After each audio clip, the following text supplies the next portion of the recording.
Hey, what's up? It's apologist Leon Pearly in the building. All right, man. So this is what we're doing today. You know.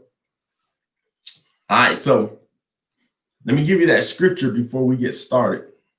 The scripture is 3rd John, chapter 1, verse 2. And it says, "Dear beloved, I pray that you will enjoy good health, right?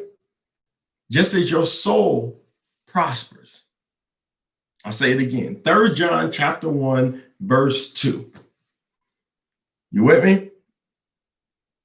Dear brothers, I pray that you will enjoy good health. Say good health. Good health, just as your soul prospers. Okay? So I'm so glad John the Apostle broke that down for us, because in life, it's 2020, we're in a pandemic. And you know, when you're in a pandemic, sometimes, man, you feel like there's no hope. Sometimes you feel like, where's God at in this pandemic? Is he going to provide for us? Does he care about us? And what we have to understand is he does. He truly does. More than you can ever think or even know. But what I have to get you to understand is when things look bad, don't start giving up on your standard to God and your beliefs in God, because it's so easy to look around and say, you know what?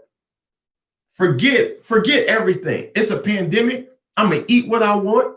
I'm gonna say what I want to people. I'm gonna do what I want. And we gotta keep it together. We gotta keep it together. So let me break this thing down. So we went to the scriptures for wisdom. 3rd John chapter 1, verse 2. It's saying, dear beloved, or dear friends in other translations or interpretations, dear beloved, I pray that you will enjoy your good health, right? My prayer, my desire for all of humanity, for all of the Americans in America, is that they will be in good health. I don't wish death on anybody.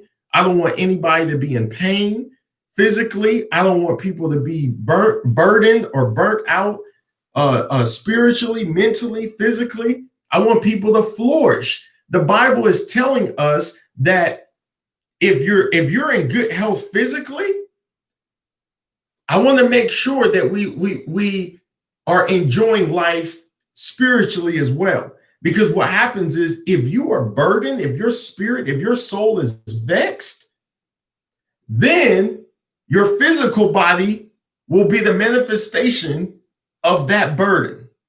Let me explain.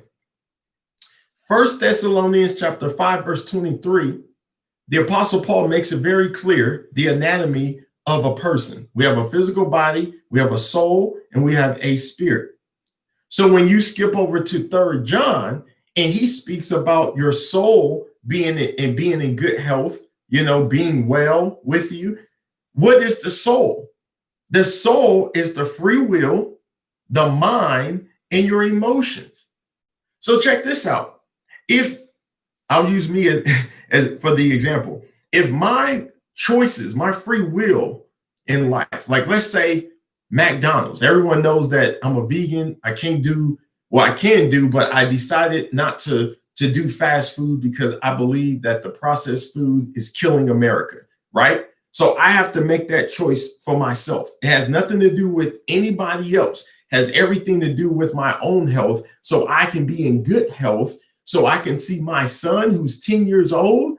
I want to be in good health when he turns 20, 30, 40, when I have grandkids, right? I want to be able to, for them to come over and say, hey, Granddaddy Leon, I want to go outside and run with you.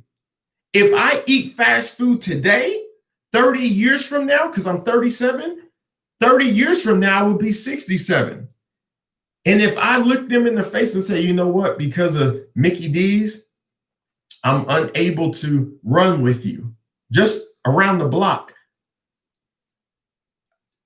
Granddaddy, who do we blame? Ronald McDonald. Richard and Maurice McDonald, the creators of McDonald's, the the brothers, yeah. Richard and Maurice McDonald's. So you got to start doing research. People perish for the lack of knowledge. People have been eating McDonald's for 20, 30, 40 years, don't even know who created it. I'm like, man, this Big Mac tastes good. I don't care who created it. Yeah, then you're going to be in the hospital. That's another video. Anyway, back to my point. So you have a soul, free will. That's your choices. So if I choose to go to McDonald's and eat this nasty processed foods filled with gluten inside of the nastiness, because I think McDonald's is disgusting now. Disgusting.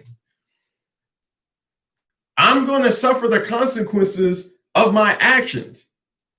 The soul also comes with a mind. I'm choosing to go to the fast food places to destroy myself. That's what I'm saying. I also say my emotions get wrapped up in, oh my goodness, man, it tastes so good, right? I gotta have it. Isn't that what McDonald's represents? Like, I gotta have it. Oh, no, it's I'm loving it. No, you're loving disease and cancer. Yeah. See, McDonald's will tell you, they don't tell you the full story. They'll say, I'm loving it, and then hand you the food, and you're supposed to say, that Big Mac is good. I'm loving it. But you don't say you're loving cancer. You don't say you're loving diseases that attack the body, that attack the immune system. You don't say you're loving it then. When the doctor prescribes you a whole bunch of medication because of the bad foods we've eaten at the fast food joints all of our lives, you don't say, I'm loving it. Oh, I'm loving it. And I'm loving it. You don't say that. What do you say? Pray for me. Well, what do you need prayer for? That God would take away the cancer. What caused the cancer?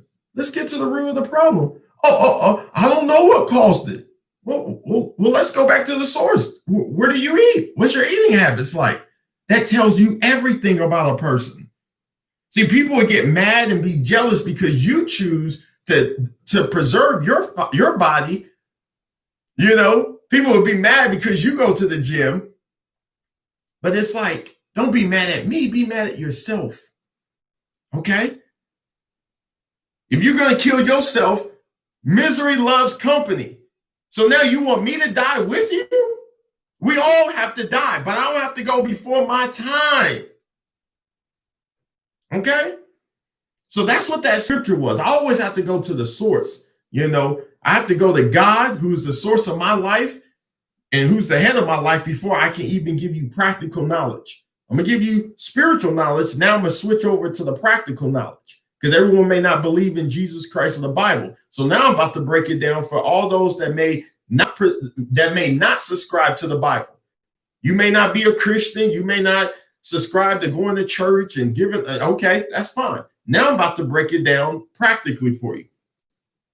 So what is gluten? What is it?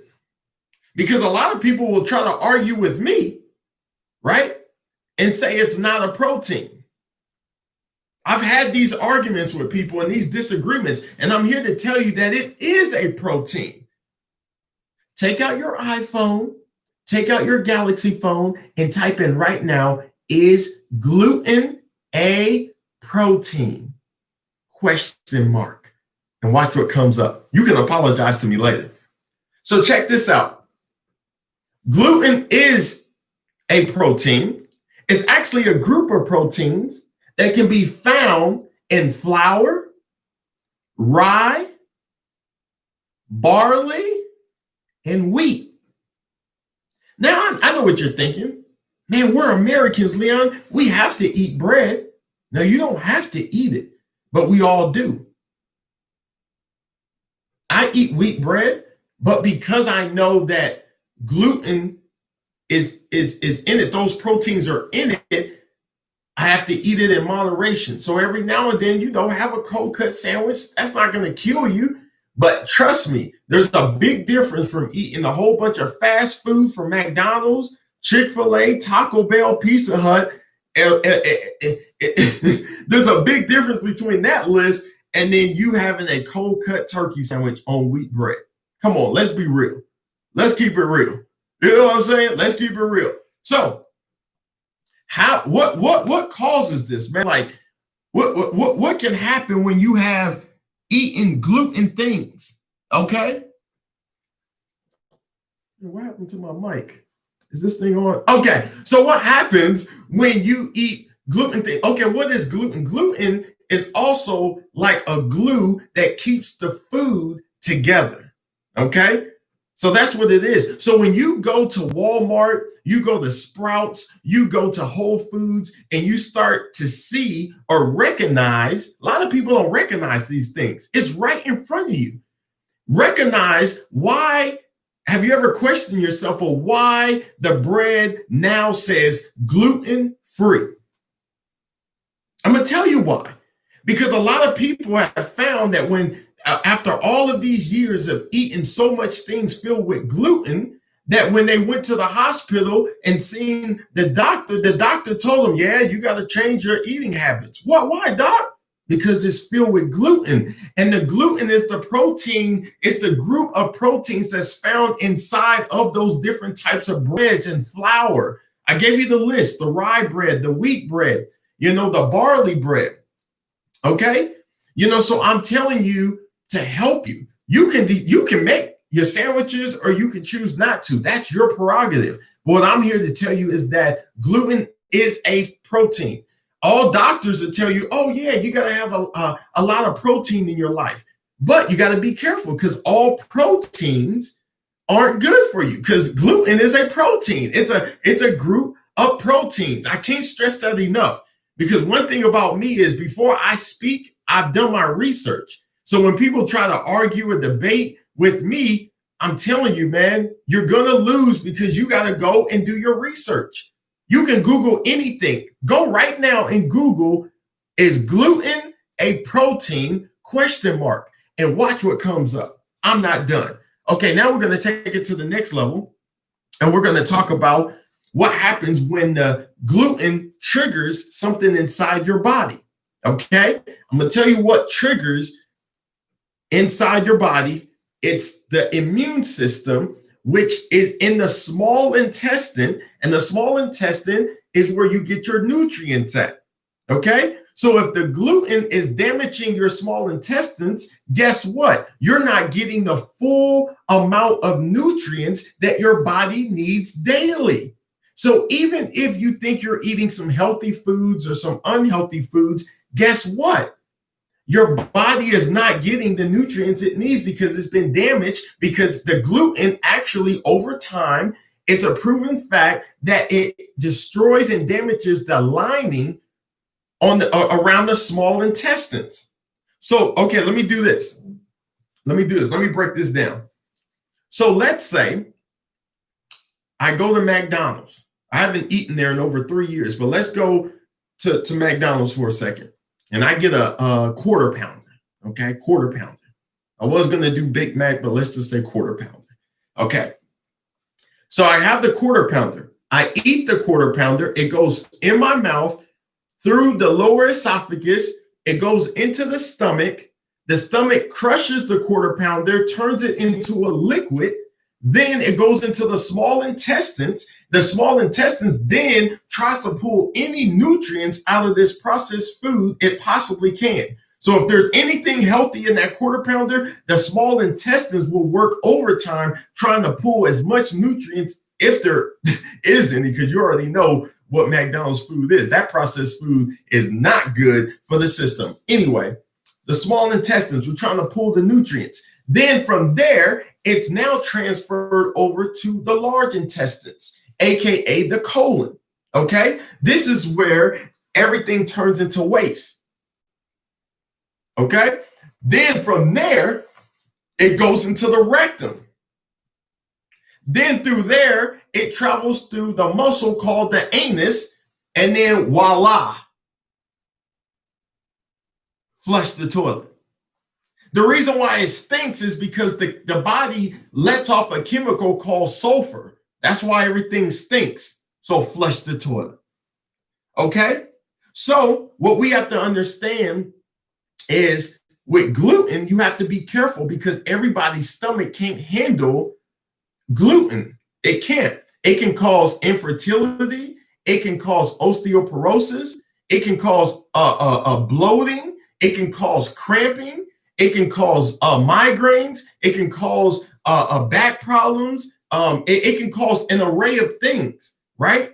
Everybody's body is different. God said that in Psalms 139. He made me wonderfully and fearfully. He made you wonderfully, fearfully. Okay, so we got to understand everybody is unique. Our DNA is totally different, right? Your DNA is not my DNA, right?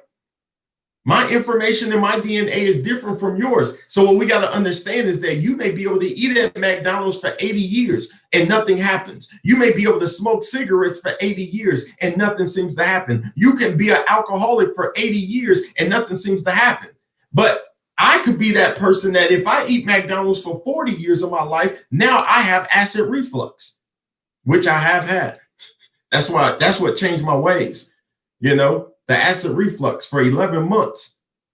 The doctor told me what it was. It was the gluten levels were out of control. My enzymes were out of control. So this is a fact. And one thing about life is you can never take away someone's encounter and their experience. When someone says they had an encounter at McDonald's and they experienced acid reflux, you can't take that away from you. So that's the truth. If someone had a relationship with Jesus Christ, they had an encounter like Paul did on the road to Damascus in Acts chapter 9, then you can't take away his experience. You can't take away a person's encounter or experience. So that's what we got to understand is at the end of the day, gluten may, not affect everybody the same way. We got that as a fact, but I just gave you the symptoms of how it can affect you. Right? I just broke down the digestive system in a nutshell. That's how your body, it breaks everything down. Now, check this out. McDonald's, fast food places, Taco Bell, Pizza Hut, Chick-fil-A, all of these different places are have bright colors. Have you ever noticed that? They have bright colors because they know that will attract the eye. So with McDonald's is what? I think it's yellow and red. Okay, so that's yellow and red. So every time you're driving down the street and you see something that's yellow and red, you'll say, man, I'm kind of hungry. McDonald's. If you're driving down the street and you see Taco Bell, I think they're blue and purple or something like that. But Taco Bell when you're about to pass Taco Bell. You will say, man, I'm kind of hungry. Chick-fil-A, you see that the imprint of the chicken and it's bright red with the white, Chick-fil-A, you're like, man, I'm kind of hungry. Marketing wise, they make it stand out so then it pulls you in. So all of a sudden you think that you're hungry and you have a taste for something, but that can't be true because it takes 6 hours, up to 6 hours for the food to actually break down. Let me break that down. In the morning, right? You have breakfast. You're up 6 a.m. It takes 6 hours for your food to break down. That's the reason why you have breakfast at 6 a.m. and you have lunch at noon. That's 6 hours later. Then what time is dinner? 6 p.m. Okay, you're with me. So check this out. So you have a light breakfast and then 6 hours later, what's happening within those 6 hours? 1 to 2 hours it takes for the carbohydrates to break down. Then it takes 3 to 4 hours for the proteins to break down, right? This is all happening in your small intestines where it's pulling the nutrients. So 1 to 2 hours, the carbs are being broken down. 3 to 4 hours, the proteins are being broken down. 5 to 6 hours, the fats. You have amino acids and you have the fatties. I call them the fatties, but you have fat that was in the foods and your body produces a certain amount and certain measurement of fats. So you have the carbs, proteins, and the fats being broken down in increments of 2 hours. So then check this out. So by the time you had your breakfast, 6 a.m., because you got to be at work by 8 a.m., at noon, you have your lunch. If you have a light lunch or a heavy lunch, then another 6 hours. This is why you got to watch what you eat, because it can actually be destroying the way the circadian rhythm of how your body flows and functions. You don't need an alarm clock to wake up, because your circadian rhythm will wake you up naturally. You ever have a moment like that where you're like, man, I just woke up at 3 in the morning, or I woke up at 6 in the morning? That's your circadian rhythm. You have to get your proper rest, 8 hours of sleep, so then your circadian rhythm doesn't get off track. Well, your circadian rhythm can get off track with how you eat. A lot of people eat throughout the day. That's not good, because what happens is you will start training your body to think that, oh, I need a snack now. I need another snack. I need another snack. That's eating off impulses, right? You don't need to do that. Once you get your circadian rhythm on the right track, you will then you will be less hungry. You will actually say, okay, I have my 6 a.m. meal, and then at noon, right, I have my next meal, my lunch, and then let that break down. And then at 6 p.m., you have your dinner. Now, you don't want to have a heavy dinner. You want to have a light dinner. Why? Because that 6 hours that I told you that it takes for the body, the physical body, to break down the carbs, the proteins, and the fats. What happens is between 9 p.m. and 10:30 p.m., the body stops breaking stuff down. This is why they say don't eat food before you go to sleep. Why? Because the body has said, hey, we will break this food down in the morning at 6 a.m. So what happens is, you know, how a person becomes obese, how a person becomes fat, morbidly fat and obese and out of shape, is because they're not exercising, and then they eat fatty, greasy foods late at night before bed. So then you're laying on your back and that food is just sitting there. Can you believe that? It's just sitting there. So then it's just sitting there. And what we have to realize now is that the body is said, bye, we're out. See, the body functions. This is what God made. He made the body to function with its own time clock. That's the circadian rhythm. Look it up. So then from 9 p.m. to about 10:30 p.m., if you just ate a big steak for dinner, it's only 3 hours has broken down. The steak only has been broken down for up to 3 hours, right? So what about the other 3 hours? So then that's just going to sit and just, I don't even know what it's doing in there. If you eat a steak late at night, you know what it's doing. So then what happens is you're tossing and you're turning. You're waking up in the middle of the night. You're in pain. You're like, oh my goodness, what's going on? I'm going to tell you what's going on.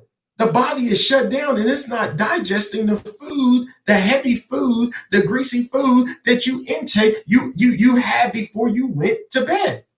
So then now 6 a.m. comes back around. Now you're going to put more breakfast on top of the steak that hasn't even been digested from the day before. So this is the reason why in the mornings you should eat something light like oatmeal or an apple. I love apples and I love green tea. I'll have apples and green tea till God comes back. And then for lunch, I'll have salmon and I'll have some vegetables. And then for dinner, I don't know what I may have. It'll be something along those lines. But my point is, all of a sudden, you know, people are mad at me because I'm making wise choices. It's not that I'm better than anyone. I'm just concerned about seeing my son. I want to be in good health when I see my son walk across that stage from graduation for high school and college. I want to be in good health so then I can see my grandkids running around and I can run around with them and not be stationary and stuck saying, oh, I wish I would have exercised 30 years ago. I wish I would have not been focused on my own life and what I wanted to do. Because that's what happens. A lot of people, when they retire, they get lazy and they just get slothful and they just say, well, I'm retired. I don't have to do anything. Yes, you do. You need to get out there and walk miles. You need to go out there and eat healthy foods. And you need to do the right thing and stop being mad and bitter with the world. And stop being mad and bitter at other people who are deciding to use wisdom. There's a reason why we have the book of Proverbs. There's a reason why we have the book of Ecclesiastes. It's so we can get wisdom. You feel me? So that's basically, in a nutshell, that you got to be aware of gluten. Now, you got to be aware of a lot of other things. But for the sake of this video, I just wanted to give you a synopsis of the gluten that's in the body system. Okay? Now, next time, I'll probably do a breakdown on soda and how carbs can destroy the body and how it can destroy your teeth, right? And then the next time I could do a video on what positive things can come out of changing your food diet. Okay. Well, I'm apologist Leon Pearly. I got to get up out of here. My salmon is almost done and some cauliflower. You guys be blessed.